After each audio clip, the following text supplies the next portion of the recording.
Silent గా పెరుగుతున్న ఈ డేంజర్ లో ఎవరైనా పడచ్చు. ఇలాంటివి మనం పట్టించుకోం. మన వరకు వస్తేనే ఇది ఎంత డేంజరో అర్థమవుతుంది. దేని గురించి చెప్తున్నా అంటే యాంటీ మైక్రోబియల్ రెసిస్టెన్స్ గురించి. యాంటీ మైక్రోబియల్ లో మైక్రోబ్ ఉంది. మైక్రోబ్ అంటే ఇవి చిన్న చిన్న జీవులు, కానీ మన కంటికి కనపడవు. ఓన్లీ మైక్రోస్కోప్ తో చూస్తేనే కనిపిస్తాయి. అందుకే మైక్రో ఆర్గానిజమ్స్ అని కూడా అంటారు. వీటిని జనరల్ గా జర్మ్స్ అని కూడా అంటారు. అవే బ్యాక్టీరియా, వైరస్, ఫంగై, పారాసైట్స్. ఇవి అన్ని చోట్ల ఉంటాయి. గాల్లో, వాటర్ లో, మట్టిలో, ఫుడ్ లో, మన బాడీలో కూడా, స్కిన్ మీద, గట్ లో ఉంటాయి. అన్ని రకాల జర్మ్స్ బ్యాడ్ కాదు. ఎగ్జాంపుల్ కి పెరుగులో బ్యాక్టీరియా గుడ్ బ్యాక్టీరియా. మన గట్ లో ఉండే బ్యాక్టీరియా డైజెషన్ కి హెల్ప్ చేసే బ్యాక్టీరియా. మట్టిలో కొన్ని ఫర్టిలిటీని ఇంప్రూవ్ చేస్తాయి. కానీ కొన్ని రకాల మైక్రోబ్స్ మాత్రం మనకి హార్మ్ చేస్తాయి, ఇన్ఫెక్షన్స్ వచ్చేలా చేస్తాయి. ఎగ్జాంపుల్ కి టీబీ, నిమోనియా, ఫంగస్ వల్ల స్కిన్ ఇన్ఫెక్షన్స్, అలా వైరస్ వల్ల కోవిడ్. సో వీటిని ట్రీట్ చేయడానికి, ఆ ఇన్ఫెక్షన్స్ ని ఫైట్ చేయడానికి ఇచ్చేవే యాంటీ మైక్రోబియల్స్. బేసిక్ గా ఏంటంటే పర్టికులర్ మైక్రోబ్స్ ని చంపడానికి తయారు చేసినవే యాంటీ మైక్రోబియల్స్. అవే antibiotics, anti fungals, antivirals, anti parasitics. Bacteria వల్ల ఇన్ఫెక్షన్ వస్తే యాంటీబయోటిక్స్ ఇస్తారు.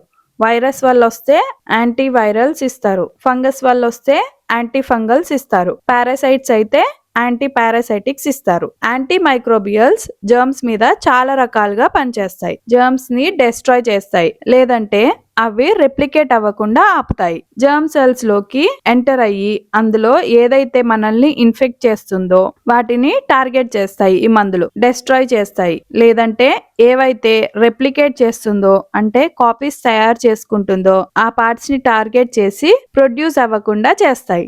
ఇప్పుడు anti microbial resistance silent danger గా పెరుగుతుందని WHO వార్న్ చేస్తుంది. 6 బ్యాక్టీరియల్ ఇన్ఫెక్షన్స్ లో ఒక ఇన్ఫెక్షన్ యాంటీబయోటిక్స్ కి రెసిస్టెంట్ గా ఉందని WHO అక్టోబర్ 2025 లో ఒక రిపోర్ట్ రిలీజ్ చేసింది. ఈ రిపోర్ట్ 100 కంట్రీస్ నుంచి తీసిన డేటా.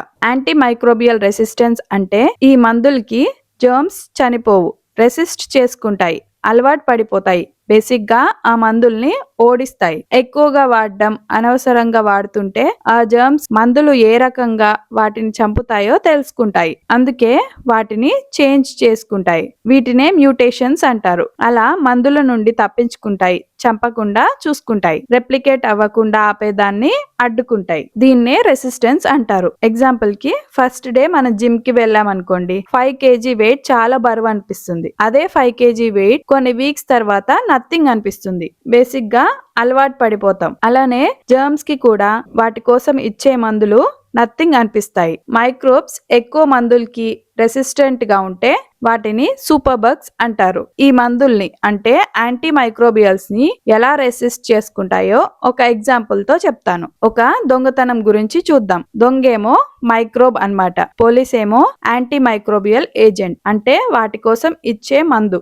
దొంగ ఒక ఇంట్లోకి దూరి డ్యామేజ్ చేస్తున్నాడు. ఇల్లంటే మన బాడీ. పోలీస్ ఆపడానికి వచ్చాడు. పోలీస్ అంటే మందు. మన బాడీని డ్యామేజ్ చేయకుండా ఆపడానికి మందు ట్రై చేస్తుంది. కానీ ఆ దొంగకి దొంగతనం చాలా అలవాటు. రకరకాలుగా దొరకకుండా ట్రై చేస్తాడు. చాలా దొంగతనాలు చేశాడు. చాలా సార్లు పోలీసులని ఎదుర్కొన్నాడు. అంటే ఇక్కడ చాలా సార్లు యాంటీ మైక్రోబియల్స్ మందుల్ని బాడీ తీసుకుంది. మైక్రోబ్ కి అలవాటు అయిపోయింది ఆ మందు. దొంగ ఎన్ని రకాలుగా ఎస్కేప్ అవుతాడో చూడండి. ఫస్ట్ డోర్స్ అన్ని లాక్ చేసుకుంటాడు, పోలీస్ ఎంటర్ అవ్వకుండా. అంటే మందు మైక్రోబ్ ని ఎంటర్ అవ్వకుండా చూసుకుంటుంది. ఒకవేళ పోలీస్ ఎంటర్ అయినా బయటకి తోసేస్తాడు. అంటే మైక్రోబ్ లోకి మందు ఎంటర్ అయినా డ్రగ్ ఎఫ్లెక్స్ పంప్స్ ద్వారా బయటకు పంపించేస్తాయి. అంటే జర్మ్స్, మెయిన్ గా బ్యాక్టీరియా మీద చిన్న ప్రోటీన్ మెషిన్స్ ఉంటాయి. అవి యాక్టివ్ గా మందుల్ని బయటకు పంపించేస్తాయి. నెక్స్ట్ దొంగ పోలీస్ దగ్గరున్న వెపన్స్ ని డెస్ట్రాయ్ చేస్తాడు.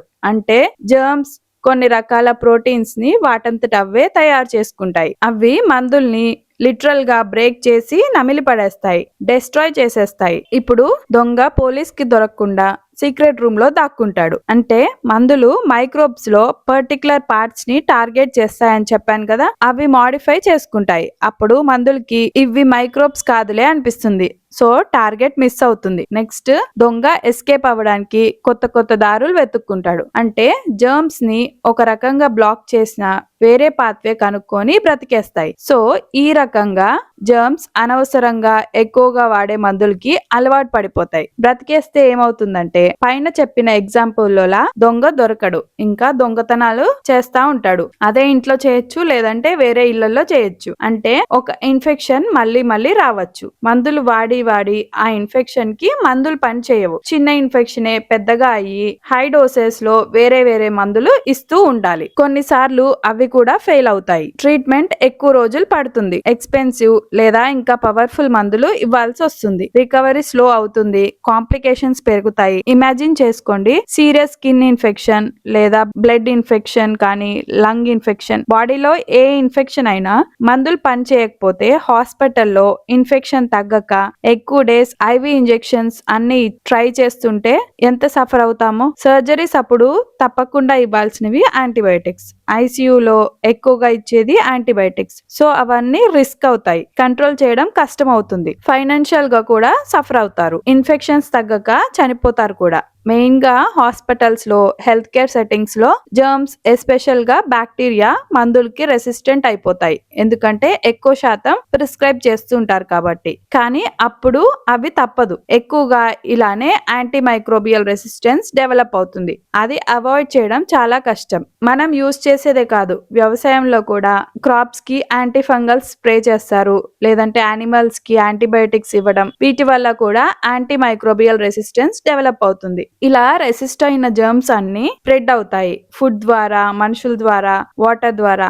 అప్పుడు అది పెద్ద పబ్లిక్ హెల్త్ ప్రాబ్లం అవుతుంది. అయితే హాస్పిటల్ సెట్టింగ్స్ లో వాళ్ళు చేయాల్సినవి ఉంటాయి. అంటే హ్యాండ్ వాష్ చేసుకోవడం, ఫ్లోర్స్ ని, సర్ఫేసెస్ ని డిస్ఇన్ఫెక్ట్ చేయడం, బ్యాక్టీరియల్ ఇన్ఫెక్షన్స్ కి మాత్రమే యాంటీబయోటిక్స్ ఇవ్వడం, మెడికల్ డివైజెస్ ని స్టెరిలైజ్ చేయడం. కొన్ని జర్మ్స్ వల్ల సస్పెక్టెడ్ అవుట్ బ్రేక్ ఉందంటే హాస్పిటల్ కి వచ్చిన వాళ్ళని స్క్రీనింగ్ చేయడం. కోవిడ్ అప్పుడు గుర్తుందా, మెయిన్ డోర్ దగ్గరే టెంపరేచర్ చెక్ చేసేవారు, హ్యాండ్ శానిటైజ్ చేసుకొని ఎంటర్ అవ్వమనేవారు. ఒకవేళ రెసిస్టెంట్ ఇన్ఫెక్షన్ ఉందంటే వాళ్ళని క్వారంటైన్ చేయటం. కోవిడ్ అప్పుడు క్వారంటైన్ అంటే అందరికి తెలిసే ఉంటుంది. ఆ ఇన్ఫెక్షన్ స్ప్రెడ్ అవ్వకుండా ఐసోలేట్ చేసేవారు, గుర్తుందా? ఇలాంటివి చేస్తారు హాస్పిటల్స్ లో. మనం ఏం చేయొచ్చు అంటే డాక్టర్ చెప్పినట్టే మందులు వాడాలి. అంటే యాంటీబయోటిక్స్ ఎన్ని డేస్ కి ఇస్తే అన్ని డేస్ మాత్రమే వాడాలి. ఒకవేళ మధ్యలో బెటర్ గా ఫీల్ అయినా యాంటీబయోటిక్స్ ఆపకుండా కోర్స్ మొత్తం కంప్లీట్ చేయాలి. అనవసరంగా యాంటీబయోటిక్స్ వాడొద్దు. లాస్ట్ టైం ఈ ఇన్ఫెక్షన్ వస్తే ఇవే మందులు ఇచ్చారని మళ్ళీ అవే మందుల్ని సెల్ఫ్ గా తీసుకోవద్దు, డాక్టర్ ని కనుక్కోకుండా. కొన్ని రెస్పిరేటరీ ఇన్ఫెక్షన్స్, కోల్డ్, ఇవన్నీ వైరస్ వల్ల వస్తాయి. వాటికి యాంటీబయోటిక్స్ పనిచేయవు కాబట్టి వాటికి యాంటీబయోటిక్స్ తీసుకోవద్దు. యాంటీ మైక్రోబియల్ రెసిస్టెన్స్ టెస్ట్ లో తెలుస్తుంది. మెడికేషన్ కి రెస్పాండ్ అవని ఇన్ఫెక్షన్ ఉంటే డాక్టర్స్ కి రెసిస్టెంట్ ఇన్ఫెక్షన్ ఉందని తెలుస్తుంది. బ్లడ్ టెస్ట్ లో ఆ మందులకి ఇన్ఫెక్షన్ రెసిస్టెంటా కాదా అని చెక్ చేసుకుంటారు. అలా రైట్ మెడిసిన్ ఇన్ఫెక్షన్ కి పనిచేసేలా ఇస్తారు. ఇదంతా కొంచెం టైం పడుతుంది. మరి యాంటీ మైక్రోబియల్ రెసిస్టెంట్ జర్మ్స్ తో ఇన్ఫెక్షన్ వస్తే ఎలా?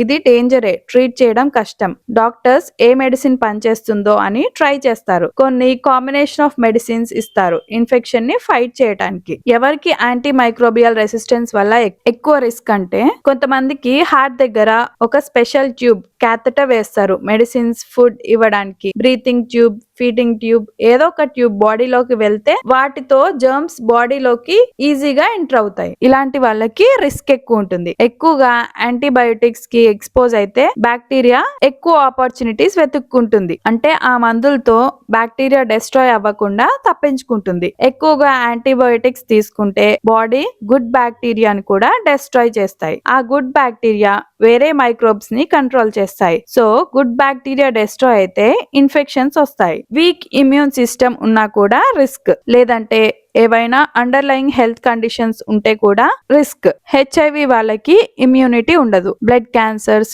లేదా డయాబెటీస్ లేదంటే ఆర్గాన్ ట్రాన్స్ప్లాంట్ అయిన వాళ్ళకి వీళ్ళ బాడీస్ ఇన్ఫెక్షన్ ని ఫైట్ చేయడం కష్టం అవుతుంది. లేదంటే ఎక్కువ రోజులు హాస్పిటలైజ్ అయి ఉంటే, లాంగ్ టర్మ్ కేర్ ఫెసిలిటీలో ఉంటే కూడా జర్మ్స్ ఈజీగా రెసిస్టెన్స్ డెవలప్ చేసుకుంటాయి. సో మనం ఎవరినైతే కేర్ చేస్తున్నామో, వీక్ ఇమ్యూన్ సిస్టమ్ ఉన్న వాళ్ళని లేదా హాస్పిటల్స్ లోకి వెళ్ళి చూసుకుంటామో, కాషియస్ కాన్షియస్ గా కేర్ఫుల్ గా ఉండాలి. చిన్న చిన్నవి లైక్ హ్యాండ్ వాష్ చేసుకోవడం, మాస్క్స్ పెట్టుకోవడం ఇలాంటివి కూడా పెద్ద డిఫరెన్స్ తీసుకొస్తాయి. ఈ వీడియో మీ అందరికి ఎలా అనిపించింది? మీ అందరికి అర్థమయ్యేలా చెప్పానని అనుకుంటున్నా. నాకు కామెంట్స్ లో చెప్పండి. Thank you for watching.